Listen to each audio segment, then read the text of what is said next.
Hey, it's Chrissy. Feeling today's conversation? Dig deeper with today's guest and hear more from all our groundbreaking guests on Audible. From bestsellers and new releases to podcasts and Audible originals, discover the next step on your journey. Go to audible.com/Chrissy on Audible. You're listening to Self-Conscious with Chrissy Teigen, an Audible original podcast. Join me as we explore the cutting edge of health, wellness, and personal growth with the world's leading experts and thinkers. From inspiring stories to actionable insights, our conversations aim to help you lead a healthier, happier, and more productive life.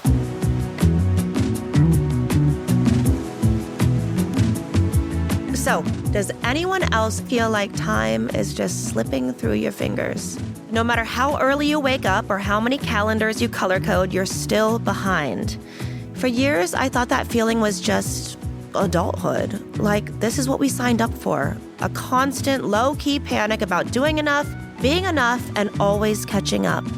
But then I read Time Anxiety by Chris Guillebeau, and it just hit different. He shifts the conversation from productivity hacks to emotional honesty, helping us understand why we feel so overwhelmed by time and how to change our relationship with it.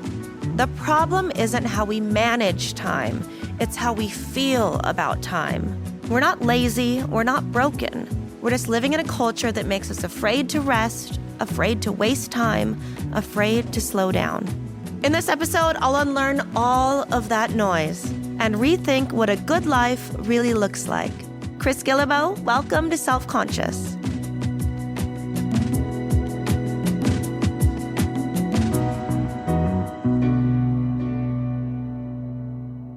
Chris Guillebeau, welcome. Thank you so much, Chrissy. Welcome to my bedroom. Thank you. Thank you for coming up. I know you're from San Diego, right? Mm-hmm. Yeah, I'm living there now. Mm-hmm. Okay, great. Beautiful. But you're from Pacific Northwest, Portland, like Oregon. me. That's right. Represent. Amazing. Mm-hmm. I just feel like we have a certain vibe to us. Mm-hmm. I don't know if it's because of like the overcast weather or what we're used to. Resentment towards the rest of the country. Yeah.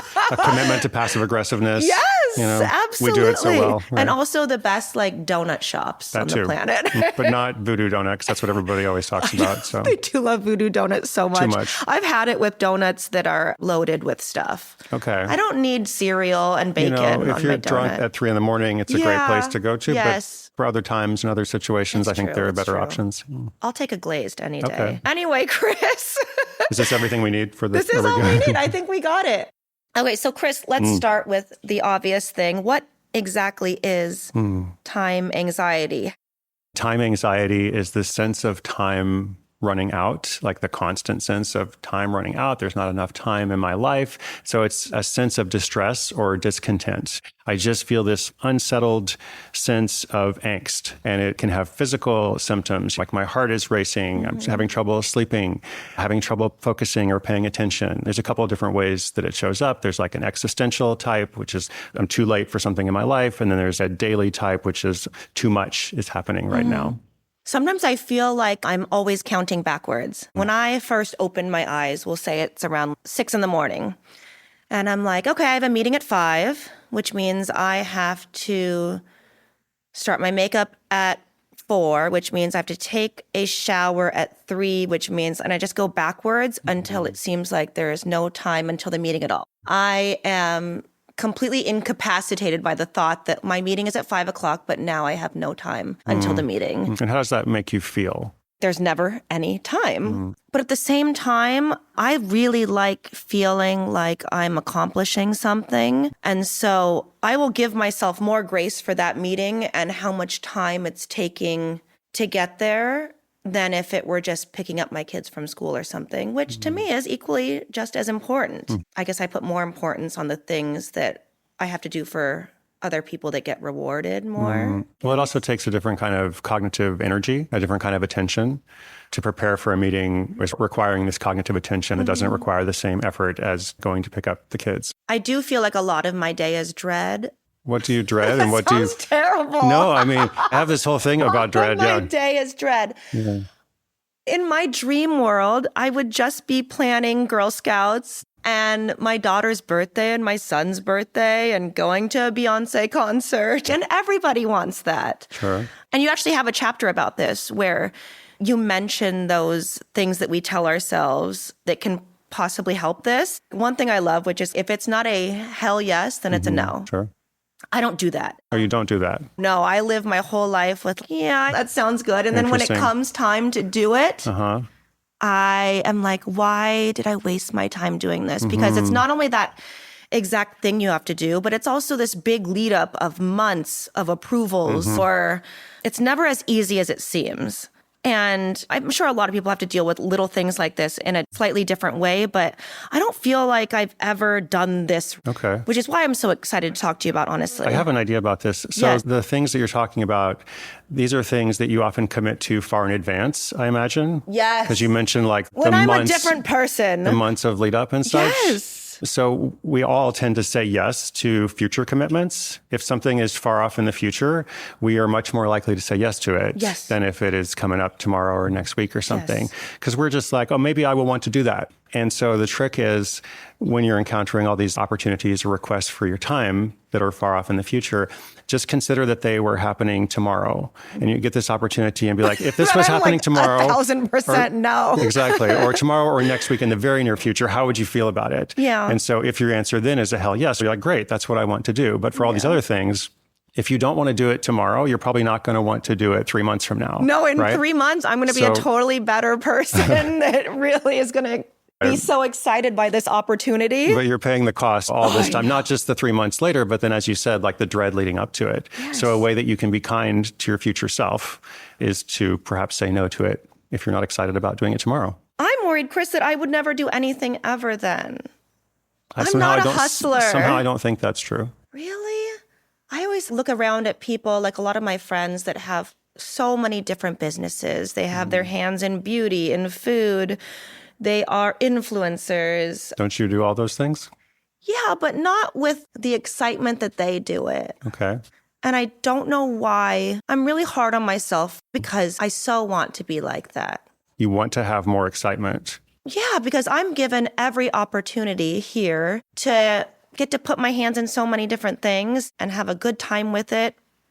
Hopefully inspire somebody. But I don't think I'm meant for hustling. And that makes me feel bad. Okay. I don't think you should feel bad about that. You're doing lots of things, right? You have all these projects. But if you're not excited about something, I think that's a clue. If you are feeling this dread over something. Do you get frustrated with people that, because I know I do, that's the reason I'm asking, that don't do as much?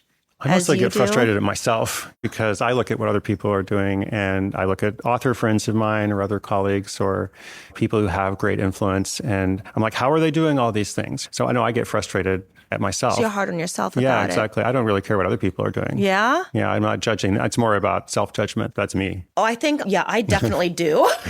Sure. And it feels very judgy and not like me. I think it maybe comes from like just having to be forced to do so many things. Like when I was little, that like I wasn't really given a choice. So when I do see someone that has agency and choice over it, it frustrates me because I'm like, you could be doing so much more. And it's obviously me projecting though, and upset that I'm doing so much that I don't want to do. And so I don't know, just a side note, I don't like that trait about me. So we just talked about this idea of noticing what you want more time for and what you want to do less of. What do you like doing of these different things? And what do you dislike? What do you wish you would not do if you could? I love doing kid stuff. So much of my life is planning kid events and big special moments for them. It's going on Amazon and picking every single little thing that goes into their gift bag for their birthday party to give to their friends. I love opening an email that says, Miles is having a secret reader at school. We need you and John to show up and surprise them. I love planning my daughter's roller rink birthday, physically making the baskets for it, cooking a recipe, working on something that takes hours and hours. This is what's so crazy to me. I only like doing recipes or cooking recipes that take 4 or 5 hours, that take completely my entire afternoon. The chopping, the ordering of the groceries, the going to the grocery store. That stuff never, ever feels like work to me. Meanwhile, there are things that I know I want to do, that I would put down on like a bucket list of what do I want to accomplish in my life, that are very high up on the list, very exciting, writing a children's book that I cannot sit down and do. Not for 5 minutes at a time, 10 minutes, certainly not an afternoon writing. And it's really frustrating because I can do things that I want to do really well, really quickly, with excitement. But the things that I have to do are dreadful. Yeah, that's a very core ADHD characteristic. We were talking earlier and you said you don't necessarily identify with ADHD, but whether you think of yourself as being neurodivergent or not, like the idea of I can hyperfocus, I can really go hard at something, I can lose myself in this flow state, especially for something that's physical or tactile, like cooking, as you said, but then struggling perhaps to do some of the other things. What I was wondering was, do you have a reverse bucket list? Do you know what a reverse bucket list is?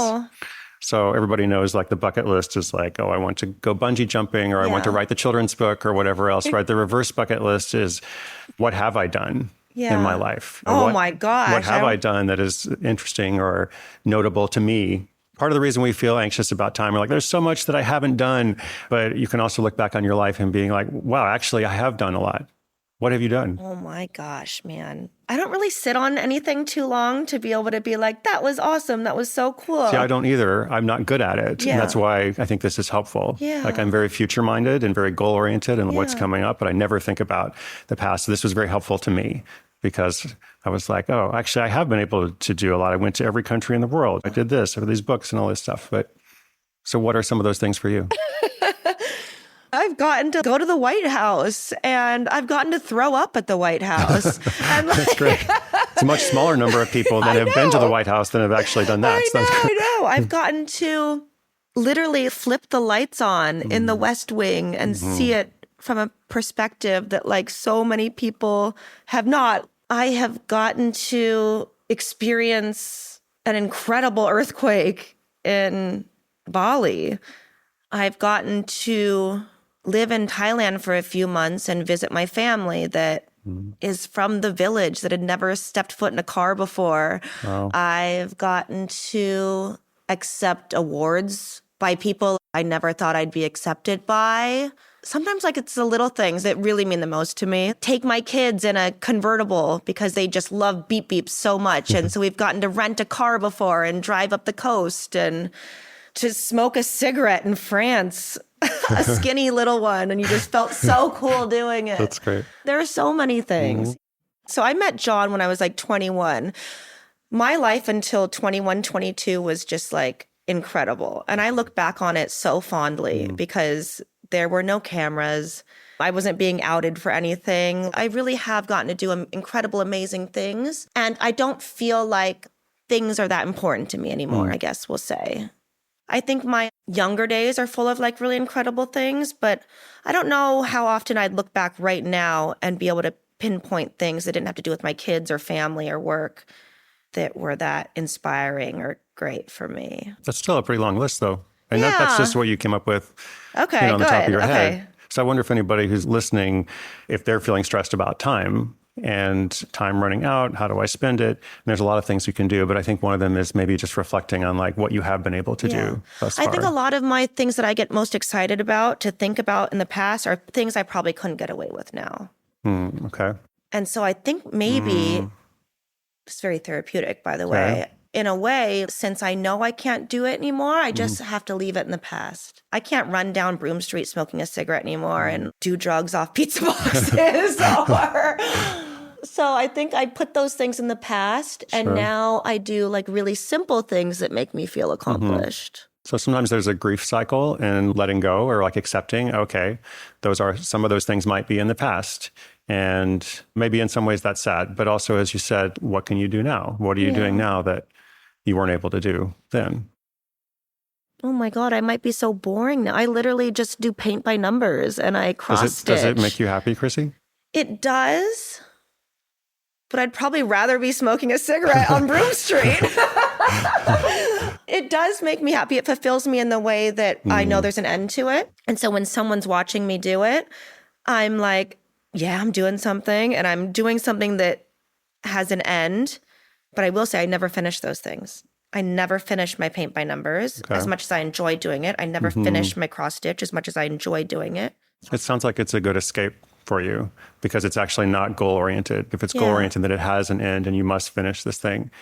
But for you, it's like I'm doing the baking or the cross stitch or the paint by numbers just because it's actually a place for me to feel present. So you have this phrase in the book, do things poorly. And I really love that.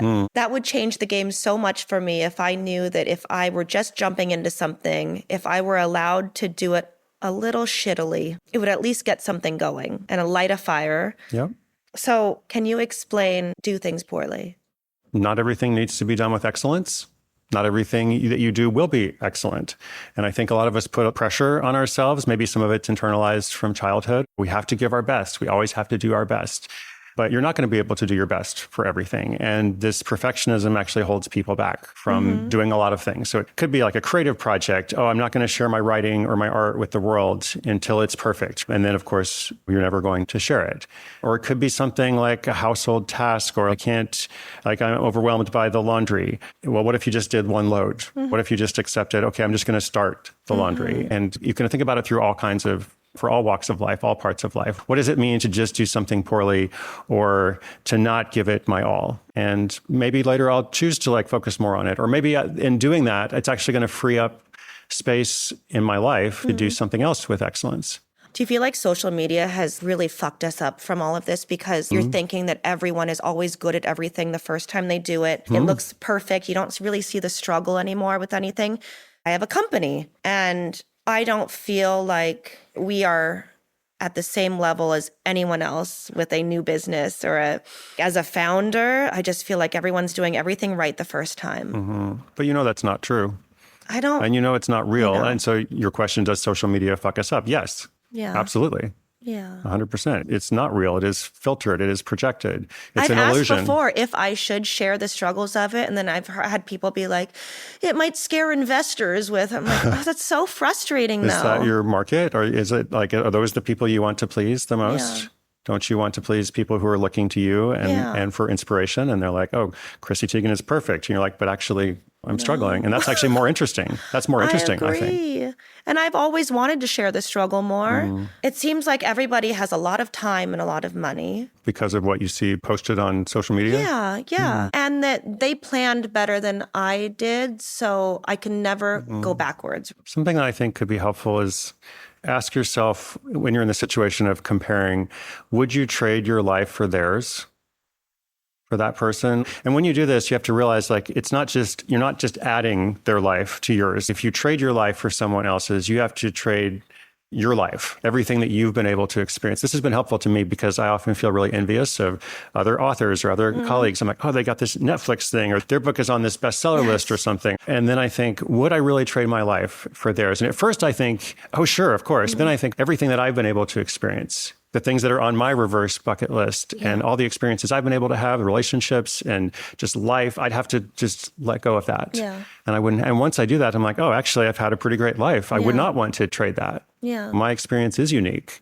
And that's pretty great. Oh, I'd say the answer is 1,000% no, ever. Right? Why would you want to give up all of your life experience but I for still someone don't feel else? like I'm doing it right. So that's why I think your book is so helpful is because it gives you a little happy medium. Here's how we can be able to be better at those things, knowing that we don't want to trade lives with people. But I know that I can be more efficient with the things that I want to do and the people that I want to please without being so hard on myself about it. But I'm very judgy about how other people spend their time. Okay. And I feel safe about it because I know that sucks. I know that's a shitty trait to have. Do you have an example? Sometimes I feel like people in my life that want more can be doing more. Okay. And they have these big ideas of what they want for their life and these changes that they want made. And I'm frustrated by it because I'm like, so do it. Right. Make the change, make the time, figure out your life, get it together. Which actually reminds me of this little saying that's going around Instagram, which is basically, if you were watching a movie of your life, what would you be screaming at the person to do? Okay. Right? Yeah, what would you be yelling? Like, oh my God, do this, girl. Right. Run this way, go do this. What would you tell yourself? So I think about that often. And the answer is always pretty much the same, which is get out and do more. Get outside the house. Leave the house. Do more. Okay. If someone were watching a movie on my life and they saw everything that was happening all the time, they'd be like, girl, get out of the house, go experience people, go experience things, go to the beach, do these things. Because I'm like very much an indoor cat. Like I don't leave the house. Maybe this is what you were saying to yourself, because I don't know that other people would necessarily say that. I think other people would say, but look at what you're doing, Really? right? Yeah. And you've also identified what's important to you. You've talked a lot That about never crossed my mind that nobody's not yelling at me to leave the house. You think some people are watching me and like, yes, girl. Yeah, I think a lay lot on of the people couch. are watching you and thinking that. Yes, girl. Really? Oh, that's cool. Then that just proves I'm so hard on myself. They're in my mind, they're all screaming at me to do the opposite of what I'm doing. If I like tried to think of it as they're like, yes, girl, paint those numbers, watch that Bravo, lay on that couch. That's so different. I never thought of it that way. Take care of yourself and rest and have compassion for yourself so that then you can get up tomorrow and do more shit. Do whatever you want, right? I literally never thought of it that way before. That's so crazy. Okay, so if somebody out there is listening to this episode and just feels totally burned out, what one thing could they do today to start us off on the right foot? Yeah, I think probably the first thing to do when you're feeling overwhelmed is give yourself the gift of time. And whatever you can do to give yourself time, that's going to then allow you to take some bigger, perhaps more important next steps. Okay, so how can you give yourself time? There's a couple things, like look at your calendar and practice time decluttering. So look at your calendar and just challenge yourself. Can I take 2 things off my calendar for the next 2 weeks? Are there 2 things on there that I don't actually need to do now? Can I just remove that? And then actually notice how you respond. When you take something off your calendar, how do you feel? Before you put something else on it, just notice, how does this make me feel? Most people feel a sense of relief. They feel this sense of like, oh. And so basically you are giving yourself time. You can also think about all the different ways people communicate with you, like all your different inboxes and things. These days we have so many multiple inboxes from social media and email and multiple accounts and so on. Is it possible to close one of those down? Do you need all of those? What if you just closed it down and actually this is no longer, I've put a brick in my inbox. Yeah. And then maybe also this is all connected to giving yourself more time. But allow more time for transitions when you're going from one thing to another. If you're running an errand, like a physical errand, and you're like, oh, I need 10 minutes to get to this thing, but I'm going to try to do one more thing before I go. And then you end up being late. Like people who are chronically late, most of them don't want to be late. I always felt like I was bad at life. Did you? Yeah, it just seems like some people, and I say this to my therapist a lot, some people are born certain ways. They're born happy, positive. It's always been hard for me to understand that like we're a product of our environments, right? And you can be born happy and then you get sad. Sometimes I just feel like I was born depressed, born lazy, and that everything I have to do now is training myself to be the opposite of the way I was born. What would you say to somebody that feels like they're bad at life and bad at getting it together?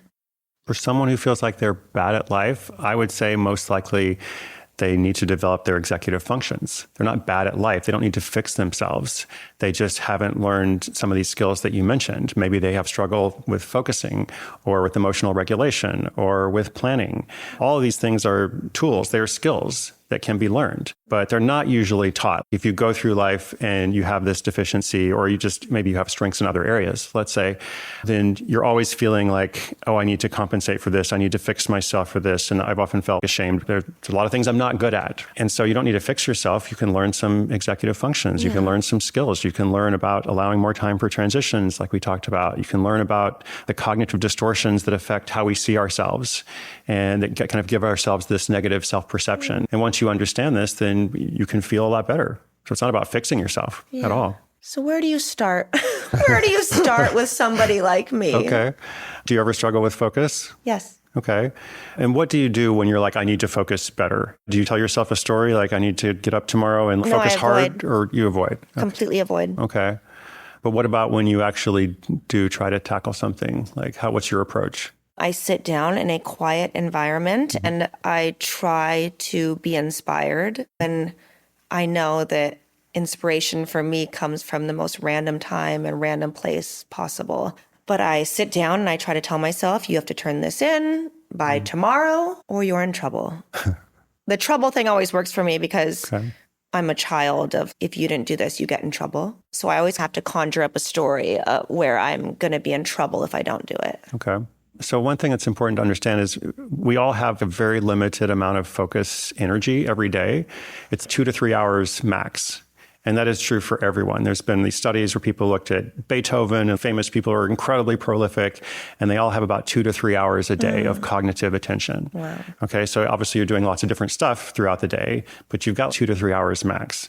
So when you try to focus, like the wrong thing is, okay, I've been putting this thing off, I'm going to spend 6 hours on it. That's going to make you really tired. You're going to be exhausted the next day. The work product's probably not going to be great. There's this classic Pomodoro method where you're working on something for 25 minutes at a time. And you set a timer and you work on it for 25 minutes and then you take a break for 5 to 10 minutes. So I used to do the Pomodoro thing all the time. But then I would push through the break. I would be like, okay, I got started. I was resisting it. I was avoiding it. But now I've been able to start, which is great. I don't need the break. I'm going to keep going. And then what I learned is actually the break is what makes the whole thing possible. So you write about one of my favorite topics ever, which is death. Love it. Yeah. And you write about it not in a scary way, but in a really clarifying one. How has facing that truth let you live? I think thinking about death can make you feel panicked and anxious, or it can make you feel very purposeful. And ultimately, the reason why we are anxious about time is because time is running out. Like, this is true. Time is limited. We all have a certain amount of it. We don't get it back. So time is running out. What are we going to do about that? We have to accept that fact. Rather than denying it, we have to accept it. And once you accept it, then it can be very freeing because you're like, oh, there's a lot of shit that I might have cared about before. But now, because I understand that time is limited, I'm not going to care about that. I do want my life to count for something, whatever that looks like to you. It can be something different for each person. But I think it's very helpful to just be mindful of death. Be mindful of death every day. There was actually a documentary that I was working on for a little bit where it covered two groups. There was a group of people that were given sentences of, you might not make it out of this. You might have 10 years, 15 years. And then there was a group of people that had 2 years to live. And the people behind the documentary actually saw so much more beauty and life in the group where they knew they were going to die. They were very at peace with what was happening. And they didn't do more. They did really beautiful things in that time rather than the people that didn't know, that they were questioning it. And that's all of us. We're all questioning how much longer we have. Maybe they felt a sense of urgency. You know, maybe They did, but also just, I think, being at peace with it and knowing that it was going to come is really a beautiful, special thing. Yeah, I don't know where that goes from there. But like, it was really an interesting thing to experience. They also experience so much more positivity around it. And when you just don't question something anymore and you're like, this is it, it becomes a really beautiful, special, amazing thing. Maybe it just helps you realize like what really matters. Yeah. I think this is a good thing for people to do at any point in your life. Whenever you're feeling stressed about whatever, it's like you just ask yourself, what matters to me right now? Yeah. And every person, like, they're going to have an intuitive answer. Oh, I like think that know, way about so many different things. I think that way about diet. Like when I'm avoiding like having a piece of pizza or doing this, I'm like, I'm going to be on my deathbed caring that I fucking had a piece of pizza. Like, what is so important about my thoughts all the time? So, and I think that's something that comes with age. Like I don't think I would have been this person a few years ago, but now understanding that you're able to have your own thoughts and able to make your own decisions has been really big for me. When did you feel like this was something that you needed to devote your time to? When did you feel like this was an important book for you to write? Why is it so important to you? I wanted to write a book that would change me, first of all. And this is something that has really affected my life deeply for a long time. And as I started studying it and investigating it, I was like, oh, there is some hope. And some of the hope comes from accepting, right, that we can't do it all, like we can't do everything. And I'm the kind of person who likes to do a lot of things. That was hard to accept. But then working through, even though we can't do everything, there's still a lot that we can do. And there is time. Time is running out, but yet there is also time. And then as I started talking with people about it, I've been writing books for 15 years, but I don't think I've ever had a concept that people responded to as personally as this one. And I would talk about it. And what are you working on? I'm doing this thing about time anxiety. And they would say, I've never heard of that, but I have that. Yeah. Or I've never heard that phrase, but this is like my whole life. Or my friends and I talk about this all the time, but we never had a name for it. Or this affects like so much of my day to day. And so I thought there's a lot of universality to this. And I really want to understand it and hopefully create something that's helpful.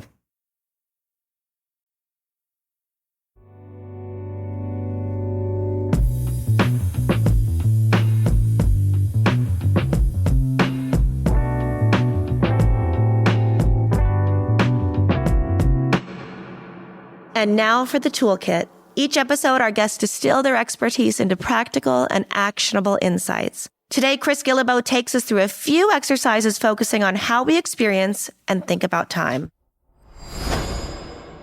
I'm so excited about this, Chrissy. I was thinking what would be best for today. And the exercise we're going to do is called the 8th day of the week. So I want you to imagine that you have all of a sudden an extra day in the week, okay? So the 8th day is a recurring day. So this is what's key. It doesn't just come around once, right? It comes around 52 times a year. So it allows you the chance to actually do something that is additive or cumulative. Okay. And so the whole idea of the 8th day is like, you've got this day, and a key point, nobody is bothering you on this day. Okay. Nobody is expecting anything from you on this day. Also, one rule that I had to add, because I used to do this and ask people, how would you spend your 8th day? Mm-hmm. And a very high percentage of people would say, I would catch up on my email, which is sad, but it's also like why I wrote this book. Mm-hmm. There are better things to do. So you can't just use it to catch up. Okay. Nobody's bothering you. Remember, time has stopped for everybody else. And so you've got this day to yourself, and it's going to come back around. So how do you spend that day, and what does that look like? I would go down Melrose to this pottery class that's on this rooftop, and I would spend the morning at a nail salon having my nails removed so I could go do this pottery class. I would make vases with my daughter because we love to do art together. I would go to Westfield Mall and have some hot pot with her after. I would come home and hopefully there's a new Bravo show on and I could catch up on the Below Deck. I would take a bath with my kids and ideally be in the mood to do something with my husband. That would be like my dream day. And then would you do the same thing 8 days? Would this be the recurring cycle? Because that's the thing with it. If you have the whole 8th day. It actually would. If nobody else was counting on me for any other thing. I would go to my son's baseball practice in there, or I would get to go to Dave & Buster's with him. And then get to go on like a date night with John at the very end before the thing I'm in the mood for, pending I'm in the mood. So that would be the most ideal packed day possible. Okay. The reason we do this, one thing is we can actually hopefully free up time so that you can do more of those things. And often, sometimes when people think about this, they realize there's something that's undeveloped in their life or maybe underdeveloped, something that they would like to spend time on, but for some reason, that would be the husband part. Right. They've prioritized other things or other things just come up. So I was actually thinking of this comment from one of my readers on my blog who said something somewhat similar to you. She said, the 8th day for me is always one free of an agenda. No one else's agenda, not a rigid to-do list I've created for myself. I just flow without watching the clock. I have casual tea time in the morning. I exercise as long as I want. I read, I daydream, I paint, I play with the dogs, whatever my heart desires throughout the day. Then I end the day with reading in bed, maybe even a good movie. So if somebody's first thought is I would go for a long walk, maybe it's that's something that you should do right now. Well, I can just tell by what you just said, my 8th day would be, the only thing different about my 8th day that I told you was that it would be a lot more husband stuff, which is really telling me that I wish I could fit that time in on those other days. My 8th day would be going on a date night with John, which I know he loves so much. It would be cuddling with him in bed. It would be getting to talk to him about normal things that didn't involve the kids and stuff. Yeah, my 8th day is John. I think it's more beautiful that the discovery that the 8th day is John, because that means he's not getting enough on those 7 days. And there are different seasons in life, right? Every relationship goes through seasons. Yeah. There's always different patterns, but maybe that is helpful to notice. It really is so helpful. It means that I'm conscious of the fact that he's not getting enough of my time. So it's really interesting. My 8th day would be fully John, basically. Thank you so much for being here. Thank you.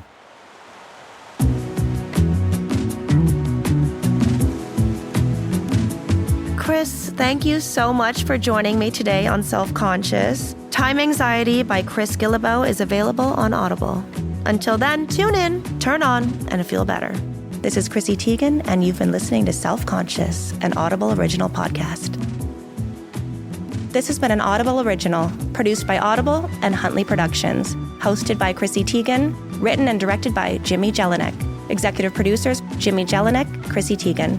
Executive producer for Audible, Stacey Creamer.